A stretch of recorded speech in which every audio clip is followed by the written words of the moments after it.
자, 금요 칼럼 하겠습니다. 오늘 아침에 보면 정문술 씨 전 미래산업 반도체 검사 장비를 한국에서 벤처기업으로 만들어서 벤처 1세대 분으로 추앙받는 분이죠. 이분이 미래산업의 주식을 팔고 또 미래산업에서 벌은 돈 515억을 카이스트에 기증했습니다. 자, 이분의 기부액은 요즘식으로 이야기하면 몇천억은 될 거라고 봅니다. 자신이 기부한 돈으로 카이스트에 큰 건물을 갖다가 지었는데 그 건물 개관식에도 본인이 나타나지 않았고 마지막에는 자기하고 자기 부인 명의로 카이스트에 또 큰 기부를 했고 자녀들에게는 이 회사와 관련해서 어떤 것도 물려주지 않았습니다. 이분은 엉뚱하게 안기부 직원 잘 나가는 기조실에 과장을 하다가 정권이 바뀌면서 잘려서 나왔는데 그때 이후로 벤처 산업에 뛰어들어서 남이 하지 않는 일을 함으로써 순전히 자수성가한 이 중소기업 출신 분입니다. 자, 이분과 또 한편으로는 이 주윤발, 우리가 주윤발을 멋있다고 생각하는 것은 영화에서 의리를 위해서 자기 목숨을 촉야같이 버리는 그런 인생을 어떻게 보면 어떤 가치를 위해서 사는 듯한 모습, 이런 것들이 결국 강호의 의리가 땅에 떨어졌다라고 자기 입으로 말할 수 있을 만한 현실 세계의 인물, 이렇게 받아들여진 거죠. 그런 데는 주윤발이 살아가는 그 태도, 자세, 이런 것들이 대중들에게 굉장히 많이 영향을 미쳤습니다. 중국에서 따그라고 불리는 대형이라고 불리는 그 별명이 있죠. 중국 영화계에서, 중국 연예계에서 주윤발을 그렇게 부릅니다. 그는 그 사람이 단지 영화 속에서, 느와르 영화 속에서 멋있는 주인공을 해서 그런 게 아니라 그분의 삶에서 그런 모습들이 우러나는 거죠. 작년에 부산 영화제에 왔을 때 전 재산 기부에 대해서 질문을 받았는데 2018년 그때만 당시로 8,100억쯤 재산이 있었어요. 부인이 싱가포르 출신 배우인데 부인 집이 굉장히 부자인데 이 재테크를 하는 재주가 있어가지고 주윤발이 받은 출연료 등을 부동산 등에 재테크를 해서 엄청나게 불렸어요. 근데 주윤발과 부인 사이에는 지금 애도 없습니다. 그래서 그 돈은 자기가 잠깐 갖고 있는 거고 은행에 맡겼더라도 죽고 나면 소용이 없다. 떠나고 나면 그 돈을 누구에게 줄 것인지 생각해야 되는데 꼭 필요한 사람에게 주겠다라고 말을 했습니다. 그러면서 그 기부는 아내가 결정한 거다라고 말하고 자기가 힘들게 번 돈인데 나는 기부하지 않고 싶었다라고 농담까지 했어요. 근데 이분이 참으로 훌륭한 게 하루에 이 흰쌀밥 2그릇, 아침은 안 먹고 점심 저녁 2그릇이면 되고 최근에는 당뇨기가 있어서 1그릇만 먹는다. 그러면서 최근에 자기가 가장 돈을 많이 썼던 게 중고 카메라 하나 산 거다. 그러면서 노키아 휴대폰을 17년을 사용하다가 2016년에야 스마트폰으로 바꿨고 옷은 할인 매장에서 구입하고 본인 명의 차도 없고 대중교통을 지하철 타고 다녀요. 이런 삶을 사니까 그 사람의 영화에서의 모습과 또 실질적으로 이분이 처신하는 모습이 일치해서 대중들이 그를 우러러보는 겁니다. 자, 그래서 정문술과 주윤발 이 두 사람을 바라보면서 당신은 어떤 삶을 살 것인가? 자, 만들어진 쾌락과 이 우러나오는 행복이라는 게 있습니다. 저도 한때 골프를 많이 치러 다니고 또 고급 술집에서 술을 먹고 또 아침, 점심, 저녁을 호텔에서 밥 먹고 다닌 적이 있습니다. 그렇게 하고 다닐 때 제 삶이 행복했느냐고 그 뒤에 한번 물어봤어요. 솔직히 말하면 그럴 때 제 삶이 행복했다라는 생각이 들지 않습니다.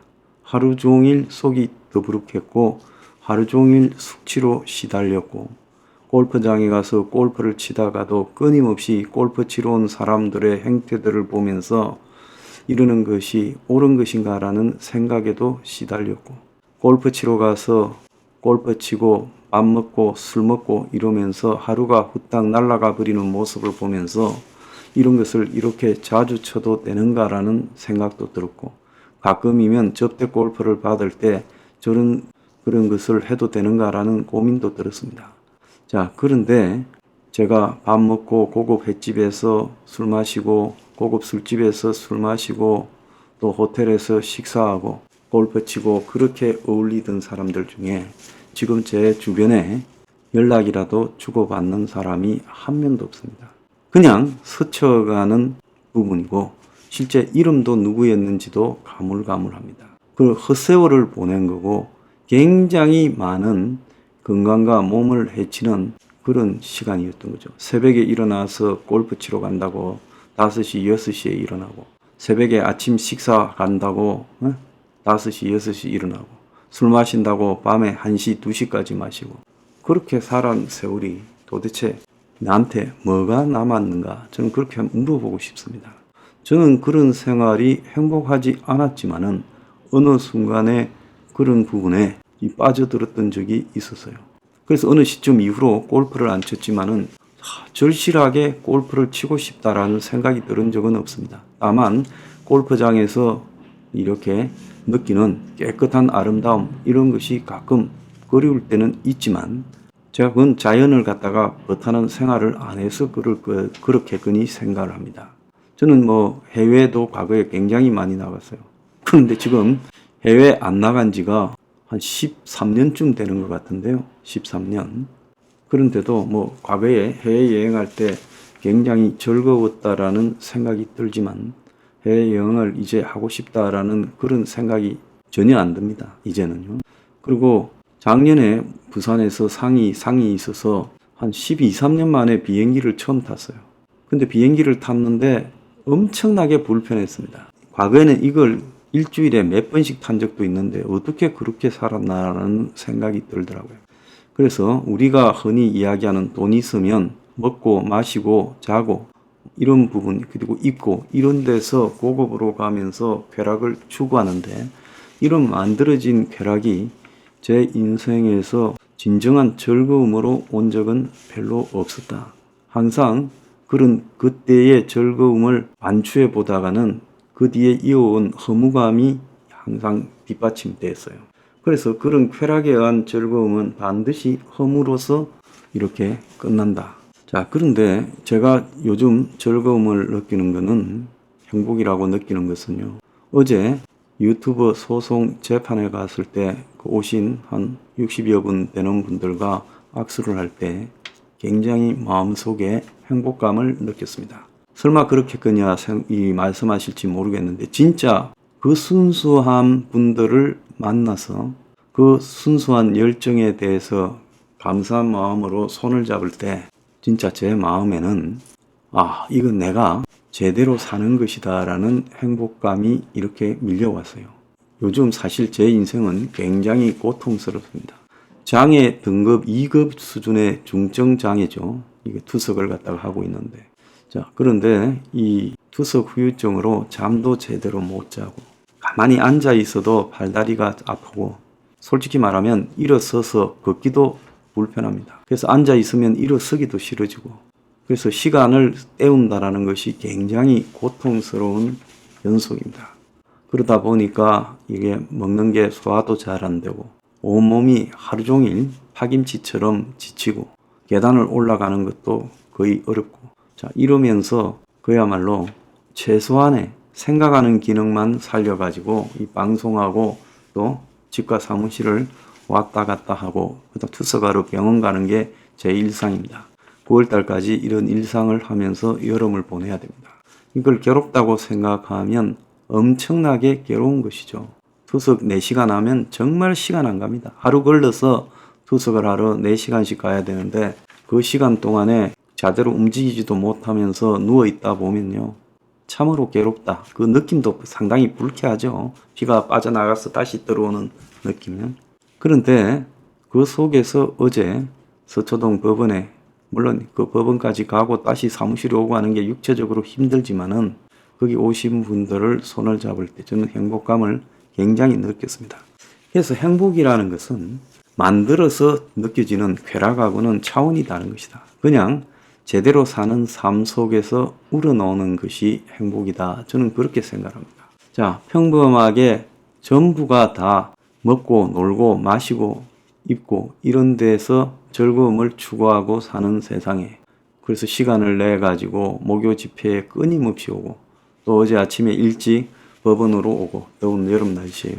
그분들도 삶이 있고, 또 그분들도 써야 될 시간이 있고, 노동해야 될 시간이 있는데, 그렇게 하시는 분들을 보면서요, 저런 분들과 제가 함께 이것이 성공하느냐, 실패하느냐, 그런 부분에 대해서 저는 적어도 뉴핑 회원분들, 앵그리 블루 분들과의 관계에서는 모두 내려놨다고 생각합니다. 성공, 실패가 중요한 게 아니라 우리가 할 수 있을 때까지 사회를 좀 더 낫게 만들기 위해서 힘을 모아가는 과정, 그 과정이 저는 행복한 일이다라고 생각을 합니다.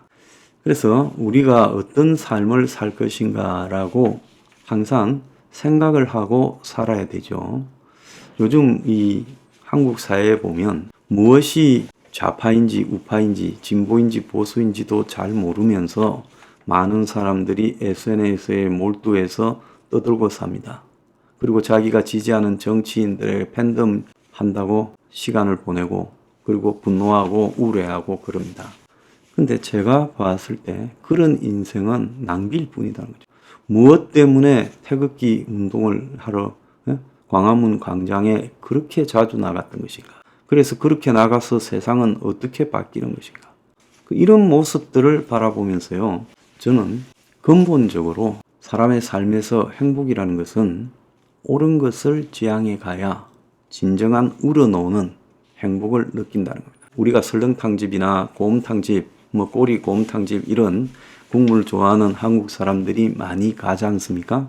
근데 대부분의 집에 가면 그렇고 그런 맛에 적당히 그냥 만원 안팎의 돈을 받으려고 만드는구나 싶지만, 어떤 집은 가면 정말로 우러나오는 곰국, 정말로 우러나온 뼈 설렁탕, 이런 걸 느낄 수가 있습니다. 그런 집에는 반드시 김치나 깍두기도 굉장히 맛있습니다.